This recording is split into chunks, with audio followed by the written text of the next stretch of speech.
Well, it's Thursday, and I am back in the office. I was in Philadelphia this morning representing a client at a sentencing and another client at a motion.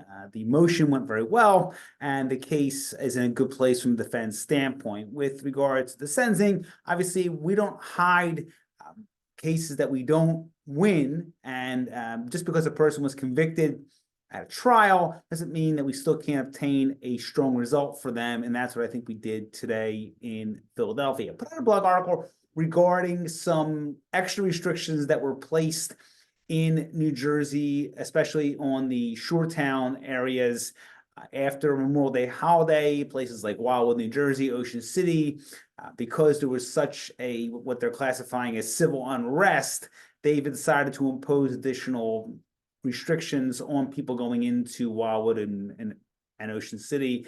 And the point of the blog article was to point that out, to point out that Wildwood had put a restriction in regarding backpacks and alcohol. It's always been banned, I believe, in New Jersey throughout all beach towns. I thought it was actually banned already in Wildwood. They did ban it last year on the beach and on the boardwalk. In addition, there are restrictions on carrying a weapon, even though New Jersey has relaxed the ability to carry a handgun in the state. Places like Atlantic City have imposed ordinances which aren't necessarily a violation of the Graves Act in New Jersey, but still subjects you to potential fines and penalties. So doesn't carry with it a mandatory minimum sentence, but there are sensitive areas in New Jersey where you can't have a weapon. And places like Atlantic City have put into place places to that those weapons are no longer permitted. And in the blog article, I detail other restrictions that towns have put in place.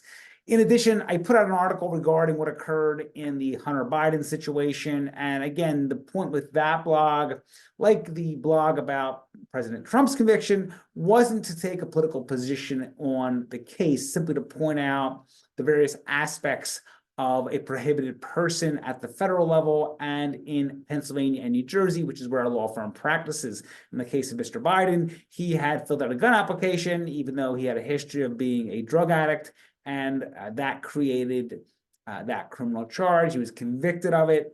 There was 3 charges there: him possessing the weapon when he shouldn't have had it, and him making the false allegation on the application. There was actually 2 weapons charges and then the false allegation charge. He was convicted of all of them. I don't believe he's going to serve any type of prison time. More than likely, he'll be given some kind of probationary sentence. President Biden has already said he's not going to pardon his son. He said that now. And again, this isn't a political statement, but I can't imagine when he's leaving office, whether that's at the end of this year or in 4 years, he's not going to do that. And again, I'm not taking a political position here, but I don't think anyone's going to have fault with a person who has the ability to pardon their son not doing that. And whether or not I support the president or not, I mean, I think any of us in that position would probably do that if we could. So he has that power and it's his right. And quite frankly, he's going to be in his 80s and it's his last political job ever, so he can do what he wants. With regards to President Trump, I think that case will be interesting to see what happens on appeal. And in the article, I talk about jury instructions and why they're so important, and also the various aspects of the appellate process, which I believe ultimately that decision will be overturned. It will be sent back down for either a new trial, and I don't think he'll be retried. I think he'll either be president and he's not going to be retried, or again, I do believe that the charges, speaking as a defense lawyer, I don't believe that they would have even charged him had he not been running for office. I think it just would have been a non-issue and they just would have forgot about it. Whether or not they believe he did something wrong, I think that the allegations were politically motivated, and I think that people on both sides of the political spectrum believe that. And again, it's a tool that's used in politics, and politics necessarily isn't always a fair business. But again, they had the ability to do it, and they did it. But from a defense standpoint, I think that he has a lot of grounds for appeal. He will have some very good lawyers on appeal, and they will go through that decision and find multiple aspects of it that they can attack on appeal. And I think ultimately the courts will decide that issue, and that decision will not stand.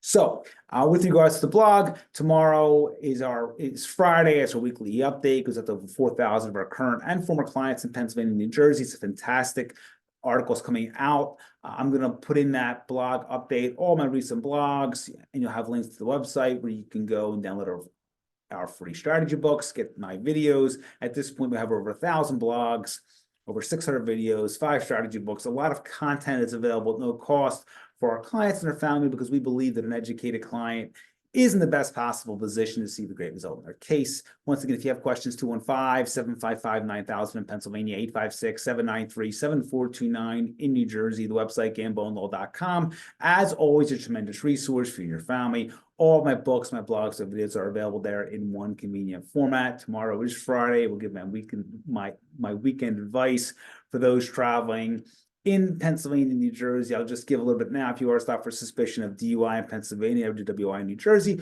do not refuse the chemical test. Do not give consent to search your vehicle. If police want to search the vehicle, do not get in their way.